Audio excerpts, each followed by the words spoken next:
Hello guys, Rajan ଘରକୁ ବନ୍ଧାକୋବି ଆଣିଥିଲା ଆଉ କହିଲା କି ଦିଦି ଏଥିରେ ଗୋଟିଏ ନୂଆ ରେସିପି କରିକି ଦେ।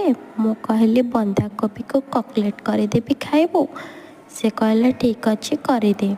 ଆଉ ତା କଥାକୁ ମାନି ମୁଁ ବନ୍ଧାକୋବିକୁ ଆଣିଥିଲି ଏବଂ ତାକୁ ଚୁନ୍ ଚୁନ୍ କରି କାଟିଦେଲି ଏବଂ ତାପରେ ସେ ବନ୍ଧାକୋବିକୁ ଭଲ ପାଣି ଆଣି ଧୋଇଦେଲି ଏବଂ ତାକୁ ଗୋଟିଏ ଅଲଗା ପାତ୍ରକୁ ଛାଣି ରଖିଦେଲି।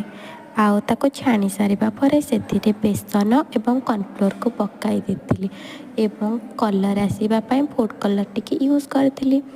ତାକୁ ଭଲ ଭାବରେ ଗୋଳାଇଥିଲି କିନ୍ତୁ ସେଇଟା ହେଇନଥିଲା, ସେଥିପାଇଁ ମୁଁ କିଛି ମାତ୍ରାରେ ପାଣି ଦେଇଥିଲି ଏବଂ ତାପରେ ତାକୁ ଭଲ ଭାବରେ ଗୋଳାଇ ଦେଲି ଏବଂ ତାକୁ ଗୋଳି ସାରିଲା ପରେ ଗୋଟିଏ ପିଆଜ ଆଣି ତାକୁ ଚୁନ୍ ଚୁନ୍ କରି କାଟି ଦେଇଥିଲି ଏବଂ କିଛି ଲଙ୍କା ଆଣି ତାକୁ ମଧ୍ୟ ଚୁନ୍ ଚୁନ୍ କରି କାଟି ଦେଇଥିଲି। ଗୋଳି ସାରିଲା ପରେ ପିଆଜ ଏବଂ ଲଙ୍କାକୁ ତା ଭିତରେ ପକାଇଦେଲି ଆଉ ପିଆଜ ଲଙ୍କା ପକାଇ ସାରିଲା ପରେ ତାକୁ ଭଲ ଭାବରେ ଗୋଳି ଦେଇଥିଲି।